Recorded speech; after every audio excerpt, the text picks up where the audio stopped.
안녕하세요. 저는 동국대학교 교육방송국 학생기자 이현주이고요. 우리가 잊어가는 한글에서는 PD를 맡았습니다. 네. 저는 보도부에서 부장을 맡고 있고요. 학교 교내 소식을 전반적으로 취재하고 있고 지금 부장으로서 다른 학생 기자들이 써온 기사들을 게이트키핑하는 역할을 하고 있습니다.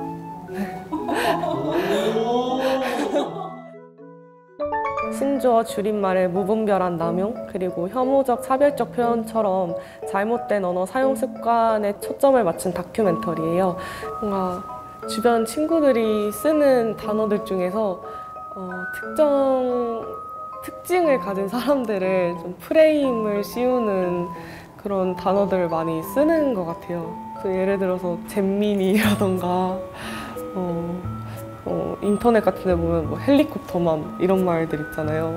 급식충 그런 거에서 파생돼서 학식충 이런 말도 나오고 그런 말들이 되게 약간 조금만 잘못 행동해도 아, 너 뭐네? 약간 이런 식으로 되게끔 만드는 것 같아서 서로 그런 표현들은 자제해서 써야 되지 않나라는 생각을 했어요. 그래서 현 세대의 언어 사용 습관을 좀 돌아보고 어떻게 하면 조금 더 정제되고 올바른 표현을 사용할 수 있게 독려할 수 있을지 그런 걸 고민해보는 것에 기획 의도를 맞추고 제작한 다큐멘터리입니다. 곧 있으면 또 한글날이잖아요. 저희 영상을 보시고 또 한글날을 맞이해서 너무 저희한테 이제는 익숙해져 버려서 많이 느끼지 못하는 한글의 가치에 대해서 조금 상기하시는 계기가 되셨으면 좋겠고 뭐 평소에 본인이 어떤 언어 사용 습관을 가지고 있는지 돌아보시고 조금 더 나아가서 내가 쓰고 있는 표현들이 나를 넘어서 내 주변에 있는 사람들한테 어떤 영향력을 끼치고 있는지에 대해서 고민해 보시는 계기가 된다면 너무 좋을 것 같아요. 잠깐만, 형님 한 번만 살려주세요. 형님 한 번만 살려줘. 에이, 안 돼. 아, 개오바야 진짜로. 아, 하지마. 제발. 깨지마. 아, 5초. 꼬면 잘하는 거. 1코만 더. 패배. 아이씨, 내가 너랑 한 게 잘못이지 진짜. 그걸 깨냐? 그래? 아씨. 아 맞다, 너 미시 과제 했냐? 미시? 그거 금요일까지잖아. 뭐라는 거야? 그거 금일 오후 오늘까지잖아. 아니 봐봐, 금일 오후 6시잖아. 금일? 금일이 금요일이잖아. 아 뭔 X야. 금일은 오늘이란 뜻이잖아. 야, 금일이 금요일이니까 금일이지. 아 뭐라는 거야. 너 진짜 장애 있어? 응? 아니 금일이 어떻게 금요일이야.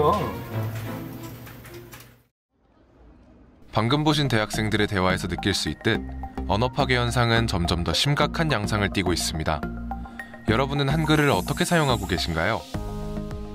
국립국어원에서 실시한 국민 언어의식 조사에 따르면 81%가 신조어를 사용하는 셈이니 신조어는 이미 언중에 깊이 스며들어 있는 것이겠죠. 이렇게 신조어가 활발히 활용되고 있는 현상에 대한 시민들의 생각을 들어봤습니다. 그 시간의 흐름에 따라 이제 저희가 사용하는 언어가 다양해지기 때문에 그 다양한 언어를 쓰는 거의 과정의 일부라고 생각합니다. 예전에도 신조어는 계속 있었고 또 그냥 그 시대에 맞춰서 신조어가 계속 나오는 것 같아가지고 요즘 애들은 이런 거 쓰는구나 하고 재밌다 그런 생각입니다. 사실 중고등학생 때까지는 친구들도 줄임말을 많이 쓰고 해서 많이 사용을 했었는데 요즘은 이제 너무 빠르게 바뀌고 있는 것 같아서 약간 따라가는 게 힘들지 않나. 네, 그렇습니다. 한글을 지키고 가꾸는 활동을 하고 있는 시민단체 한글문화연대 이건범 대표님의 말씀을 들어봤습니다. 저는 그래도 그런 줄임말들이 새로운 현상이나 또는 이제 느낌 이런 것을 가리킬 때 외국어를 쓰는 것보다는 훨씬 좋다고 생각을 해요. 다만 새로운 말을 어떻게 만들 것인가에 대한 국어 분야에서의 교육이 너무 부족하고 연구가 부족한 게 좀 아쉬운 거죠. 과거의 우리말 자산 이런 것을 잘 살려서 우리 새말을 만들 수 있는 그런 교육이나 풍토, 분위기가 이루어진다면 좋겠다. 신조어 활용, 어떻게 보면 한글을 창조적으로 재사용하는 행위이자 시간의 흐름에 따른 자연스러운 변화로 볼 수 있습니다. 그런데 신조어 활용의 정당성을 둘러싼 갑론을박이 끊이지 않는 이유는 무엇에 있을까요? 그 해답은 일부 신조어가 담고 있는 차별적 표현에서 찾을 수 있습니다. 다시 국민의 언어의식 조사를 들여다볼까요? 국립국어원은 한국 사회에서 한남, 틀딱, 맘충과 같은 혐오적 표현의 사용이 이전보다 많아진 편인지 국민에게 질문했고 그 결과 국민의 63%가 많아졌다라고 응답했습니다. 이런 인식은 신조어를 활발히 활용하는 젊은 층에서 높은 경향을 보였죠. 끊임없이 생산되는 차별과 혐오의 표현은 개인의 인권을 침해하고 사회적 갈등을 심화시키는 요인이 되며 우리의 고유한 문자인 한글이 담고 있는 역사와 우리 민족의 정체성을 잊게 만드는 주범이 되기도 합니다. 맘충, 잼민이, 결정장애 등 성별과 세대, 국적을 차별하는 신조어를 아무렇지 않게 사용하신 경험이 있으신가요? 이러한 표현들은 쉽게 사용하면서도 혐오 표현이라고 자각하기 힘든 신조어들입니다. 하지만 명백히 특정층을 차별하는 말이 될 수 있다는 점을 꼭 인지해야 합니다.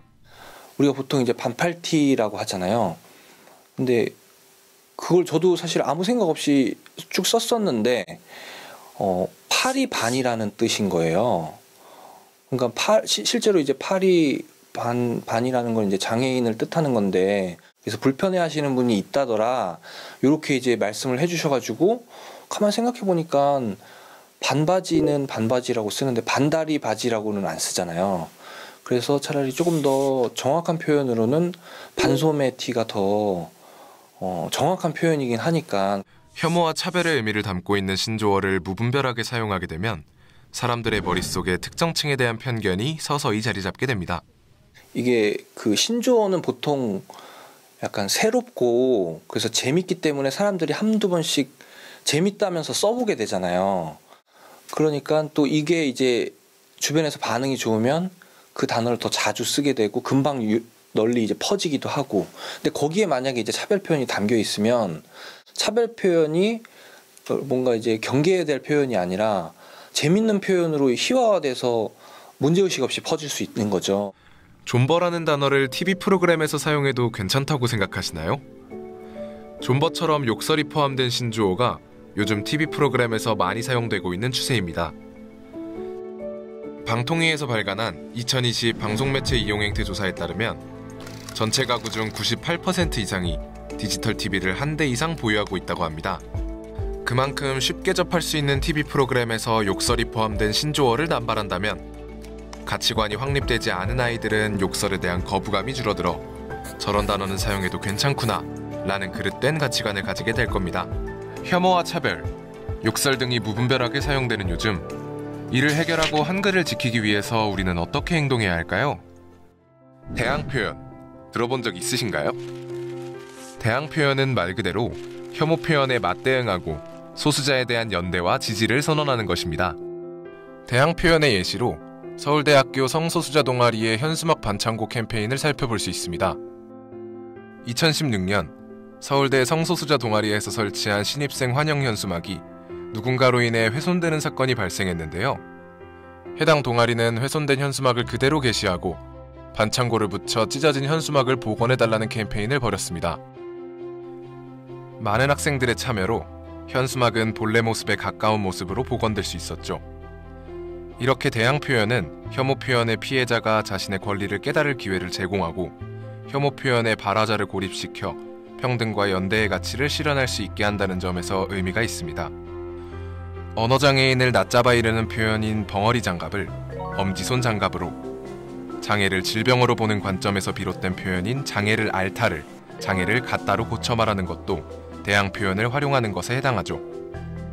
우리는 일상에서 들려오는 불편한 신조어에 대한 문제점을 지적하고 올바른 표현을 알리기 위해 대항 표현과 같은 대안을 끊임없이 고민해 보아야 합니다.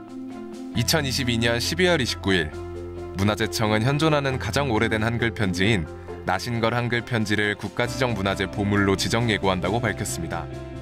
이 편지는 조선 초기 군관이었던 나신걸이 부인 신창맹에게 한글로 써보낸 편지입니다.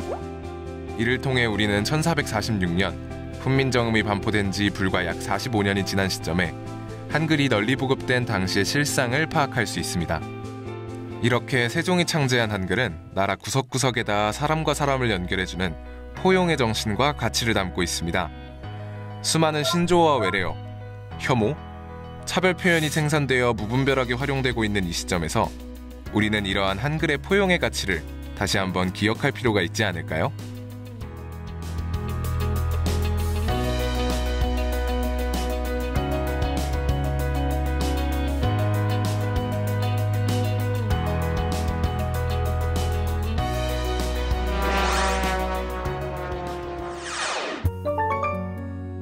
뭔가 딱 뭐라고 말하기 되게 어려운데 정체성이지 않나라는 생각을 하고 있어요. 그 언어를 쓰는 나라의 사람들의 뭔가 태도나 생활 습관이나 이런 것들을 보여주는 게 언어 사용 모습이지 않나. 그래서 뭔가 외국을 나가도 그 나라 사람들이 어떻게 말하는지를 보게 되잖아요. 그래서 그게 우리나라 말의 가치지 않나. 그래서 그런 것들을 좀 지켜야 할 필요가 있는 것 같아요. 너무 외래어보다도 우리나라 말을 쓰려고 노력을 하고 그러면서 가치를 지켜나가는 게 중요한 것 같아요. 사실 너무 많이 써서 진짜 너무 많이 쓰는 것 같아요.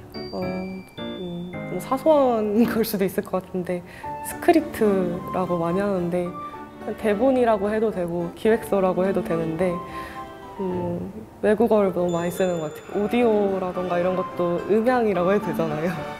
네, 뭔가 사소하게 그런 부분들부터 한국어로 충분히 말할 수 있는 부분들은 한국어로 말하는 게 좋지 않을까 생각하고 있어요.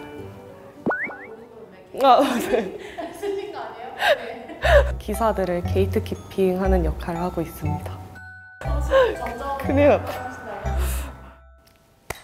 저희 보도부 국원들이 작성해온 기사를 검토하고 있어요.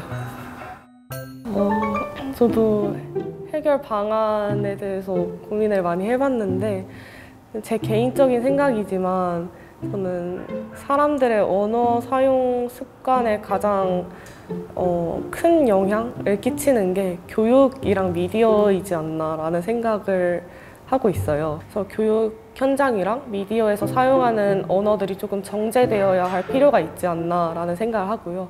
또 개인의 노력도 되게 중요한 것 같아요. 이거는 언어는 개인으로부터 나오는 거니까 항상 자기 자신이 어떤 말을 쓰고 있는지 좀 돌아보고 말을 할 때도 조금 한 번 더 생각하고 말하고 자기 자신이 조금 더 정제된 표현을 쓸 수 있게끔 계속 경계하는 게 필요할 것 같아요.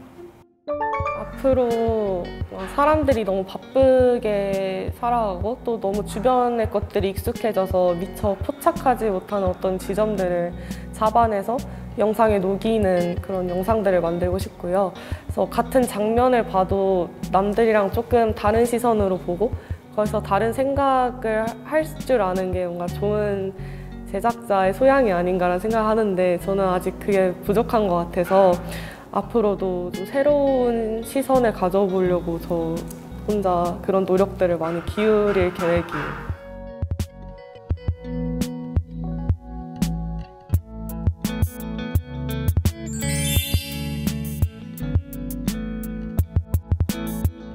하나, 둘, 셋.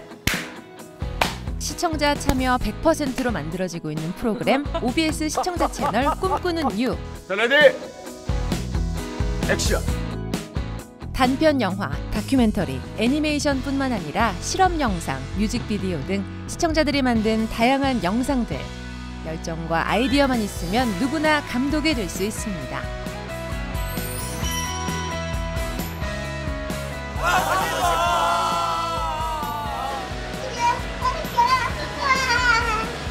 꿈꾸는 이유, 꿈꾸는 여러분이, 꿈꾸는 당신이, 꿈꾸는 우리가 주인공입니다. 많이 지원해주세요. 여러분의 많은 참여와 시청 바랍니다.